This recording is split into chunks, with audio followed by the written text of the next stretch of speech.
श्री आस्करण जी महाराज नाम के महाभागवत हुए हैं, जो अपने लोग नाम कीर्तन करते हैं श्रृंगार आरती के बाद। हाँ, आस्करण मधुकर जयमल नृप हरिदास जन दासा, ऐसा आता है। तो आस्करण जी के इष्ट श्री राधा मोहन जो थे, इन्होंने विचार किया कि राजकाज में हर क्षण कोई न कोई जब सेवा में बैठते तो राजा, तो आप ये सलाह, ये सेवा, ये सब बंद कर देना चाहिए। जिस समय हम श्री जी की सेवा में है उस समय अन्य कोई वार्ता नहीं, अन्य कोई नहीं, बस उन्हीं के रूप गुण का चर्चा करते हुए। अगर हम सेवा में हैं तो उनका चर्चा का तात्पर्य है पद गुनगुनाते, जिस समय की जो हम सेवा कर रहे हैं उस समय के पद गुनगुनाते हुए या उनकी रूप माधुरी में चित्त लगाए हुए सेवा में। इससे बड़ी कोई बात नहीं। यदि सेवा मिल गई श्री जी की तो आप ये समझ लीजिए कि आप श्री जी के पास जाने का पास मिल गया आपको। बड़े बड़े महापुरुषों ने कहा भजन करना, साधना करना, ये सब हो सकता है, लेकिन प्रभु की सेवा में अनुराग, गुरु की सेवा में अनुराग, संत सेवा में अनुराग, समाज सेवा में भगवत भाव से अनुराग, ये बहुत कठिन बात है। ऊर्ध्वबाहु विरोमेश न कश्चित शृणोति में धर्मादर्थश्च कामश्च किम धर्मम न सेव्यते। भगवान श्री कृष्ण द्वैपायन व्यास देव जी कहते, मैं दोनों हाथ उठाकर कहता हूं, मेरी बात सुन लो, मान लो। सेवा से सब प्रकार की संपत्ति प्राप्त हो जाती है, जो चाहिए आपको, लौकिक पारलौकिक। हाथ उठा के कहता हूं, मेरी बात मान लो। भगवान व्यास देव जी कहते हैं जो सेवा धर्म है, भगवत सेवा, समाज सेवा भगवत भाव से की हुई सेवा, शब्द निष्काम होता है, जहां कोई कामना नहीं की जाती, और प्रीत्यर्थ, जिसकी सेवा करें उसको सुख पहुंचाने का भाव, तभी सेवा शब्द सार्थक होता है। कोई भी ऐसी कामना नहीं जो सेवा से पूर्ण ना हो जाए। जो सेवा धर्म का आचरण करता है उसके संपूर्ण जीवन में आनंद ही आनंद, सुख ही सुख रहता है। और लोग कहते हैं धर्मात्मा को दुख मिलता है। तुम क्या जानो, तुम बाहरी बात देखकर कहते हो दुख मिलता है। हृदय आनंद में वो डूबता है जो किसी भी वैभव में, किसी भी सुख में, किसी भी अनुकूलता में नहीं होता। अभी आपने सेवा धर्म को स्वीकार नहीं किया। सच्ची कहते हैं, सेवा में जब ये शरीर जाता था तब भी किडनी फेल थी, 20 वर्ष से फेल है। कभी गुरु कृपा से एक दिन का भी चूक नहीं हुई, और कभी जानने नहीं दिया कि शरीर में कष्ट है। 7 बजे से लेके कभी कभी 11 बजे तक सेवा का सौभाग्य मिलता, बिल्कुल कभी नहीं जानने दिया। बड़ी से बड़ी सेवा की जो आज्ञा हुई तो वही गुरु बल सब कार्य कराता था। कहीं सेवा में कभी ऐसा में नहीं, जब सेवा के बाद आए तो भले लेट गए, फिर सामर्थ्य नहीं रही भिक्षा भी मांगने की, पर जब सेवा में गए तो एक अपार सामर्थ्य गुरु कृपा से आ जाती थी। सेवा में एक अद्भुत सामर्थ्य है। समस्त कामनाओं के बीज, वासनाओं का नाश करने की सामर्थ्य भगवत सेवा में है। श्री आस्करण जी ने अपनी सेवा को सुरक्षित रखने के लिए, ये नरवरगढ़ के राजा है, राजा को बहुत से कार्य होते हैं, पता नहीं किस समय कौन सी राजकीय व्यवस्था के लिए आवश्यकता पड़ जाए, तो ठाकुर सेवा में एकाग्रता की बहुत आवश्यकता होती है। पत्रावली तो सिर्फ पत्रावली पे ध्यान है, इधर उधर नहीं, नहीं तो पत्रावली बिगड़ जाएगी, वो पत्रावली मानी नहीं जाएगी आपकी। भोग लगा रहे हैं तो सिर्फ एक एक कवल पे ध्यान है आपका, बैठे हैं, प्यारे जू कैसे पा रहे हैं, हित सजनी जू कैसे पवा रहे हैं, प्यारे जू कौन सी पदार्थ की तरफ देख रहे हैं, लाडली जू कौन से पदार्थ की तरफ देख, पूरी भावना में उससे डूब। श्रृंगार तो श्रृंगार कर रहे हैं, स्नान तो स्नान, मतलब सेवा में पूरी तन्मयता आवश्यकता है। अगर तन्मयता नहीं तो फिर बिगड़ जाएगा। तो नरवरपुर ताको राजा नरवर जानो, मोहन जू धरिए सेवा नी के करी है। घड़ी 10 मंदिर में रहे चौकी द्वार, पावत न जान को ऐसी मति हरी है, पर्यो को काम आए अब ही लिवाए ल्याओ, काहे पृथ्वीपति लोग कान में न धरी है, आई फौज भारी सुध दीजिए हमारी, सुनी बहु बात टारी परी बात कर भरी है। मनुष्यों में श्रेष्ठ आस्करण जी ये नरवरगढ़ के राजा थे। इनके ठाकुर का नाम राधा मोहन जो था। ये प्रेम पूर्वक उनकी सेवा में कोई विघ्न न हो इसलिए 10 घड़ी तक का कठोर आदेश दे दिया था। 24 मिनट की एक घड़ी होती है, तो 10 घड़ी कितने हुए? 4 घंटे। 4 घंटे तक कोई भी अगर सूचना देने आया तो दंड प्राप्त करेगा, वो दंड उसको मिलेगा। 4 घंटे तक सूचना भी नहीं देनी है। जिस समय वो राधा मोहन जी की सेवा में गए तो द्वारपाल खड़े हो जाते थे, कोई भी अंदर प्रवेश नहीं करेगा। किसी भी तरह की कोई विपत्ति आ जाए, आग लग जाए, फिर भी सूचना नहीं देनी है। 4 घंटे सेवा में ये शिक्षा लेनी चाहिए। अपनी जब ठाकुर सेवा करें, हम कहते तभी करो, सब निपटा लो पहले फिर ठाकुर सेवा करो। ऐसा नहीं है कि जल्दी जल्दी तुम्हारा चित्त कहीं लगा हुआ है। अगर घर गृहस्थी में हो तो हम कई बार एकांतिक में बोल चुके हैं, पहले अपने पति पुत्र की तैयारी कर दो। उनको ऑफिस जाना है, उनको विद्यालय जाना है, सबकी तैयारी कर दो, जय जयकार करके उनको पवाओ। फिर इसके बाद अपने ठाकुर को स्नान कराओ, ठाकुर को भोग लगाओ, निश्चिंत हो करके। चित्त वृत्ति बार बार दौड़ रही है, ठीक बात नहीं। अगर हमें कभी कोई और कार्य हुआ तो हम पहले वो कार्य करते थे, फिर राधा वल्लभ जी के दर्शन जाते थे, क्योंकि हम राधा वल्लभ जी के दर्शन में खड़े वही चिंतन करेंगे, वो उनके पास जाना है तो पहले उनके पास हुआ है, फिर अगर कोई कार्य है तो हम वो निपटा के तब जाएंगे। ऐसी सेवा में अन्य कोई वार्ता नहीं, अन्य कोई चिंतन नहीं, अन्य कोई हमारी क्रिया नहीं, केवल सेवा में तत्पर। इसलिए उन्होंने कठोर नियम लगा रखा था, 4 घंटे तक कोई सूचना भी नहीं देगा। और आप मंदिर में राधा मोहन जी को 4 घंटे स्नान कराना, श्रृंगार कराना, आरती करना, फिर आरती करके भोग आदि सब करके फिर दंडवत करना। दंडवत के बाद जब प्रसाद चरणामृत लेकर उठते तब कोई बात हो तो बता सकते हैं। वो भी बात जब श्री जी की चिक डालकर बाहर निकले, उस समय द्वार पर चौकीदार बहुत सावधानी से कोई भीतर न जाने पावे। देखो, महापुरुषों से हमको शिक्षा मिलती कि हम कैसे ठाकुर सेवा करें। ठाकुर जुगल किशोर हमारे, इनकी सेवा हम कैसे करते हैं। आप 4 घंटे एकाग्रचित होकर केवल सेवा में ही डूबे, बड़ा सुख मिलता है। जब अपने श्री जी सौभाग्य दिए थे सेवा करने का, तो जैसा श्रृंगार करने के बाद जब दर्पण दिखाते थे तो रोना आता था। अपने प्रभु को श्रृंगारित देखकर जो हृदय में सुख मिलता है, रोम रोम आनंदित हो जाते थे। कभी कभी 2-2 बजे दोपहर तक बैठे फिर भिक्षा मांगने जाते थे। श्रृंगार करने के बाद पद सुनाओ उनको, फिर उनकी रूप माधुरी देखो। भक्तों के नेत्र अलग होते हैं तो प्रभु उनका रसास्वादन भी अलग ही करवाते हैं। एक बार क्या हुआ, आवश्यक कार्य से नरवरगढ़ में दिल्ली के बादशाह का आगमन हो गया। बादशाह जो सैकड़ों राजाओं के ऊपर होता था और ये नरवरगढ़ के राजा थे, उसने आज्ञा करी, जाओ आस्करण जी को हमारे सामने जल्दी लिवा करके लाओ। और आस्करण जी का नियम था, राधा मोहन जी के मंदिर में गए तो सख्त आदेश, कोई सूचना नहीं पहुंचाएगा।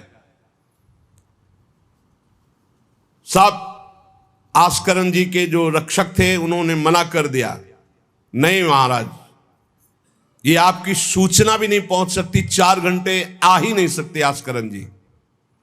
उसको बहुत क्रोध आया, बादशाह है वो, मैं आदेश कर रहा हूं, एक छोटे राजा के सेवक हमें जवाब दे रहे। बादशाह ने आज्ञा का उल्लंघन, इससे बड़ा क्रोध हुआ और उसने बड़ी सेना बुलवा ली। और सेनापति को आदेश किया कि जाओ बोल दो, नगर का नाश करवाना चाहते हो या हमारी आज्ञा का पालन करना चाहते हो? तुरंत आस्करण को भेजो, अन्यथा पूरी सेना बलात् नगर को नष्ट कर देगी और जबरदस्ती आस्करण को बंदी बना लिया जाएगा। बादशाह का आदेश। देखो परीक्षा होती। जब यह आदेश हुआ, सेनापति आया, निज दूतों से जो अंगरक्षक द्वारपाल उनसे कहा, सबने कोई उत्तर नहीं दिया। 4 घंटे तक हम अपने राजा को सूचना भी नहीं दे सकते, जो तुम्हें करना हो करो। यह बड़ी बात है। बादशाह का हुक्म, बादशाह के सेनापति का हुक्म, सेवा में विघ्न ना पड़ जाए इसलिए कठोर नियम लिया था, पर सबके हृदय में घबराहट थी कि अब क्या होगा जब बादशाह नाराज हो गया, सेना आ गई, सेनापति आ गए, अब क्या होगा? सेनापति ने बादशाह से कहा कि अब क्या हुक्म है? वहां से मना हो गया है। आपकी आज्ञा का उल्लंघन, हमारी आज्ञा का उल्लंघन, हमारा भय दिखाना सब व्यर्थ चला गया। कही कह पठाई कहो कीजिए लड़ाई, सुनी रुचि उपजाई चली पृथ्वी पति आयो है। पर्यो सोच भारी तब बातों विचारी कही, आप एक जाओ गयो अचरज पायो है। सेवा करी सिद्धि साष्टांग होई के भूमि परे, देखी बड़ी बेर पाओ खड्ग लगायो है। कटी गई एड़ी ये पै टेढ़ी हूं न भौ करी, करी नित नेम रीति धीरज दिखायो है। बादशाह ये बड़ा आश्चर्य हुआ कि ये आस्करण जी के पास सूचना ही नहीं पहुंचाई जा रही और हमारे भय का इसके ऊपर कोई असर नहीं। पर आस्करण जी बहुत साधु प्रकृति के हैं, बड़े प्रियजन हैं, आक्रमण करना तो उचित नहीं, मैं स्वयं जाकर के देखूं क्या बात है। राजा थोड़ा भाव से युक्त हुआ, नहीं तो रजोगुण में फिर ऐसा भाव कहां होता है। पर आस्करण जी की भक्ति का प्रभाव कि उसके ये देखूं चल के आखिरकार है क्या। बादशाह स्वयं आया। राज कर्मचारी अब विचार में पड़ गए कि बादशाह को कैसे रोका जा सकता है। सब जितने उनके अंगरक्षक सबको रोक दिया। ये बड़ी बात है, यह है भगवान की आराधना का बल। नहीं, बादशाह को कौन रोक सकता है? एक छोटे राजा ये है, उनके सैनिकों ने, द्वारपालों ने रोक दिया और बादशाह से कहा राज आज्ञा का उल्लंघन हम नहीं कर सकते, ना हम सूचना दे सकते हैं और ना किसी और को अंदर जाने दे सकते हैं। किसी और को अंदर नहीं जाने दे तो हम जा सकते हैं? बोले हां, आप बादशाह हैं, आप जा सकते हैं, लेकिन आपके साथ कोई नहीं। बादशाह राजी हो गया।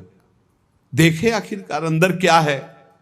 वहां जाके देखा तो आस्करण जी की सेवा हो चुकी थी संपूर्ण। अब वो दंडवत कर रहे थे। कई बार हमने प्रार्थना की है उपासकों से कि 11 दंडवत, 21 दंडवत, 51 दंडवत, 108 दंडवत, जितनी सामर्थ्य हो नियम ले लो, रोज करो। 4 परिक्रमा करो श्री जी की और 11, 21, 51, 108 दंडवत करो। जो स्त्री शरीर के साधक हैं वो पंचांग दंडवत करें। पंचांग किया, खड़े हो गए, हाथ जोड़ा, मंत्र जपा, फिर पंचांग किया, फिर खड़े हो गए। ऐसे ही जो पुरुष शरीर साधक है वो साष्टांग करें। साष्टांग किया, मंत्र जपते हुए, फिर खड़े हो गए, हाथ जोड़ा, फिर मंत्र जप कर प्रणाम किया, फिर साष्टांग, फिर ऐसे। हमें लगता है कि होती होगी दंडवत, करते होंगे, क्योंकि ये नियम तो बहुत पहले से दिया और ये करना ही चाहिए। सच्ची कहते हैं बड़ा सुख मिलता है जब अपने इष्ट के चरणों में साष्टांग लौट कर और उनकी तरफ देखते हुए। बहुत कृपा होती, बहुत कृपा होती। यावत स्वस्थमिदम कलेवरम यावत च दूरे जरा, जब तक ये शरीर स्वस्थ है बुढ़ापा दूर है। आनंद लूट लो भाई, ये कमाने का समय गंवाने का नहीं है। आस्करण जी अपने ठाकुर की संपूर्ण सेवा करके दंडवत अपनी पूरी कर रहे थे। अब जैसे 108 दंडवत तो समय लगेगा। हमने देखा है पूज्य सदगुरुदेव भगवान को अस्वस्थ शरीर में, अस्वस्थ अवस्था होने पर भी, बुखार है पर दंडवती अपनी पूरी करते हुए, नियमावली पूरी करते हुए देखा। क्योंकि जैसे ब्रज की 84 कोस की परिक्रमा में तो श्री जी साथ थी, बहुत थकान, बहुत शरीर कष्ट में, पर आप अपनी दंडवती जरूर पूरी करते। गुरुदेव भगवान को देखा। महापुरुष नियमनिष्ठ होते हैं, जो नियम ले लिया उससे तोड़ते नहीं। जय बजे आरती होती है, आप देख लो, 5 मिनट के अंतर की बात नहीं कह सकते, नहीं आपको ठीक समय से आरती मिलेगी। जय बजे वो टहलने के लिए वही उनका समय होगा। महापुरुषों की पहचान होती है, उनकी एक रस दिनचर्या चलती, उनकी दिनचर्या में फर्क नहीं पड़ेगा, शरीर में भले फर्क पड़ा हो, चाहे बुखार हो, चाहे जुकाम हो, चाहे जो भी पीड़ा हो, दिनचर्या में फर्क नहीं पड़ सकता। ये महापुरुषों की पहचान होती है। आस्करण जी साष्टांग लेट करके दंडवत कर रहे थे। अब को बादशाह जाएगा तो बादशाह कोई साधारण तो है नहीं, उसकी बाजूबंद, उसके सब झनन भनन आवाज तो होती है, पता भी चलता है कि कोई आ गया।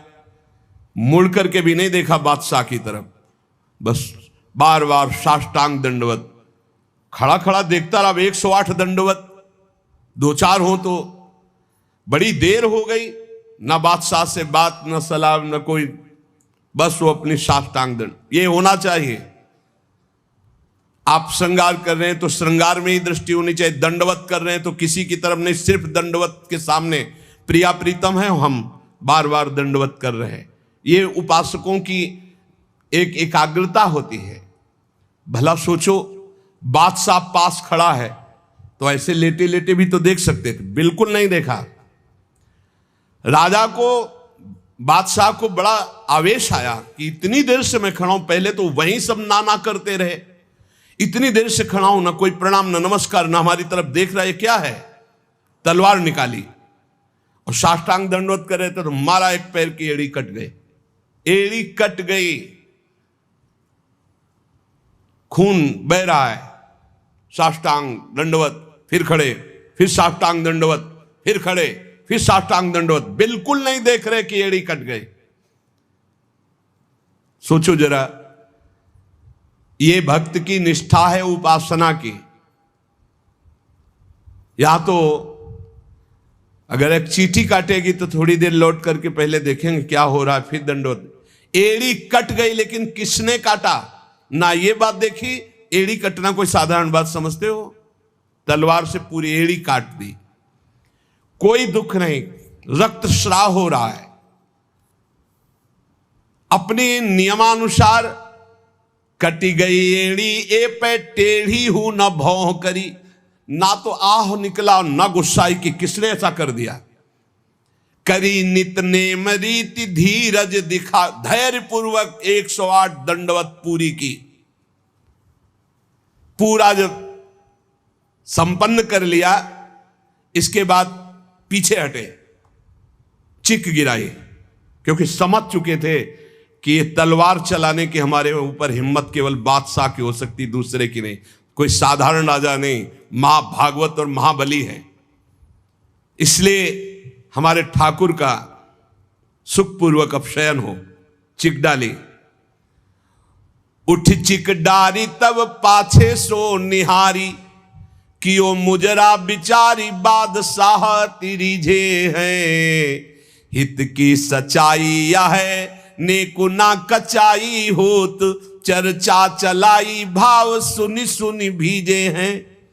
बीते दिन को नृप भक्त सो समायो, पृथ्वीपति दुख पायो सुनी भोग हरि छीजे हैं। करे विप्र सेवा तिने गांव लिख न्यारे दिए, वाके प्राण प्यारे लाड़ करो कही धीजे हैं। आस्करण जी ने जब चिक डालकर पीछे मुड़कर देखा तो बादशाह तो शिष्टाचार के अनुसार जोहार किया। राजा की भगवत सेवा, नियम निष्ठा, ये देखकर बादशाह बहुत प्रसन्न हुआ और कहा मैंने आज देखा ईश्वर के प्रेम की सच्चाई को। तुम्हारे में थोड़ा भी बनावटीपना नहीं, थोड़ी भी शिथिलता नहीं, तुम अपनी निष्ठा के धैर्यवान वीर हो। बादशाह ने आस्करण जी से भगवत प्रेम संबंधी कुछ चर्चाएं की और विचार अपने प्रकट किए कि आज मैं बहुत खुश और सौभाग्यशाली हूं कि तुम्हारे जैसा राजा मेरा जन है। बड़ा हृदय रस में डूब गया बादशाह का। ये है देखो सच्चाई भक्ति की। नहीं बादशाह के हुक्म को टाल देना, सेनापति की आज्ञा का उल्लंघन कर देना, बादशाह आया है साष्टांग दंडवत, कोई उसका आदर ना करना, ये सब भारी अपराधों में आता है। नहीं बादशाह आया और फिर दंडवत हो सके, नहीं पहले उससे बातचीत होगी, बाद में दंडवत होगी। नए अपनी निष्ठा के आगे नहीं, एड़ी काट दी गई फिर भी नहीं रुके। अब आस्करण जी सदैव अपने भगवत निष्ठा भगवत सेवा में मगन रहते। राजा बहुत प्रसन्न होकर के कहा कि अब जिस कार्य के लिए हम आए थे अब उस कार्य की जरूरत नहीं है, और अपनी जेब से अपनी रुमाल निकाल कर अपने हाथों से उनके चरणों की एड़ी में बांधा और कहा तुरंत चलिए राजवैद्य के द्वारा इसे, और आज से हमारी तरफ से आपके ठाकुर की सेवा सुख संविधान चलेंगे। हम विशेष विशेष प्रकार की आपकी ठाकुर सेवा में सहयोग करें। आस्करण जी ने कहा भगवत कृपा है, सब भगवत कृपा है, सेवा यथार्थ रूप से चल रही है। नियम की सच्चाई और हृदय में कोई छल कपट नहीं, रोष नहीं, ये भगवान के भक्त में विशेष लक्षण होते हैं। भगवान के भक्त में छल कपट नहीं और अपराध करने वाले पर भी रोष नहीं। उमा संत कई यही बड़ाई, मंद करत जो करे भलाई।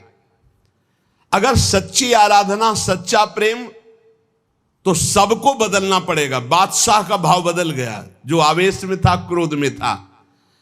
सच्चाई से अगर थोड़ी भी ठाकुर सेवा की जाए तो माया पर विजय प्राप्त की जा सकती है। साधो भाई भजन किया सोई जीता, जो सच्चाई से भजन किया, सच्चाई से सेवा की, वही इस माया पर विजय प्राप्त किया। एक बार राजा आस्करण जी के शरीर में बहुत जोर का बुखार आ गया। ऐसा बुखार कि न उठने की हिम्मत न शरीर की शुद्धि, और नियम की निष्ठा थी ही। अब भारी कष्ट, एक तो शरीर उठने लायक नहीं, भारी बुखार, और दूसरा सेवा। अब वो इस बात के चिंतित थे कि सेवा कैसे होगी। तो ठाकुर जी ने स्वप्न में अपने किसी निजजन पंडा से कहा इनको किसी औषधि की जरूरत नहीं, मेरा चरणामृत पिला दो, स्वस्थ हो जाएंगे, सेवा में आ जाएंगे। वो गए और उनका ठाकुर जी ने स्वप्न में आकर के कहा है कि आप ठाकुर जी का चरणामृत पी लीजिए, आप स्वस्थ हो जाएंगे। वैसे तो चरणामृत रोज ही लेते थे, सेवा में जाने के पहले ठाकुर जी का चरणामृत जो पूर्व का था पिया, तत्काल सब खत्म हो सेवा में। बहुत बड़ी सामर्थ्य है निष्ठा में, बहुत बड़ी सामर्थ्य है ठाकुर जी के चरणामृत में। विश्वास करो, जो रोज चरणामृत पीता है अकाल मृत्यु नहीं हो सकती। अकाल मृत्यु हरणम सर्वव्याधि विनाशनम, कोई भी रोग परास्त नहीं कर सकता। आप रोज चरणामृत पिए। अरे भाई, आप अगर राधा नाम विराजमान किए स्नान कराते तो रोज श्री लाडली लाल का चरणामृत है। रामे लाडली जो धामे लाल जो विराजमान है, प्रिया प्रीतम राधा नाम में विराजमान है। आप अगर सेवा नहीं विराजमान किए हुए हो तो विराजमान कर लो, जीवन काहे व्यर्थ करोगे। लेकिन जब तक सेवा ना विराजमान करो तो चले जाओ बिहारी जो, राधा वल्लभ जो, राधा रमन जो, राधा दो, कहीं भी मांगो चरणामृत मिल जाएगा। और रोज उसी में जल मिला करके रोज एक ढक्कन रोज चरणामृत, अकाल मृत्यु हरणम सर्वव्याधि विनाशनम श्री कृष्ण पादोदकम पीत्वा पुनर्जन्म न विद्यते। जो रोज चरणामृत पीता है उसका पुनर्जन्म नहीं होगा। बड़ा से बड़ा रोग आएगा लेकिन उसको पीड़ा नहीं पहुंचा पाएगा, अकाल मृत्यु नहीं होगी। तो स्वप्न में ठाकुर जी ने कहा चरणामृत दे दो, सब सामर्थ आ जाएगी। एक बार राजा ने द्वेषवश सेना लेकर, किसी दूसरे राजा ने आपके ऊपर चढ़ाई कर दी, तो आपने व्यर्थ की खून खराबी ना हो, ललकार सुनकर भी आप सेना सहित संग्राम भूमि में ये विचार किया कि युद्ध करने से बहुत लोगों का नाश होता है, इसलिए अपने सब महारथियों को बुलाया और कहा नाम कीर्तन करो। जहां युद्ध के लिए ललकार हो रही वहां नाम कीर्तन शुरू कर दिया। नाम कीर्तन इतनी जोर का कि आनंद में सब झूम रहे, और उधर एक बादल की ऐसी टुकड़ी आई कि इतने ओले बरसे कि जो विपक्षी सेना थी, मैं राजा और विपक्षी सेना सब भाग गए और ये अपनी तरफ कीर्तन ही करते रहे, लड़ना ही नहीं पड़ा। भाव ये है कि जो भगवान में चित्त जोड़ता है, भगवान नाम कीर्तन करता है, भगवत सेवा परायण रहता है, सारे विघ्नों का निवारण स्वयं भगवान करते हैं।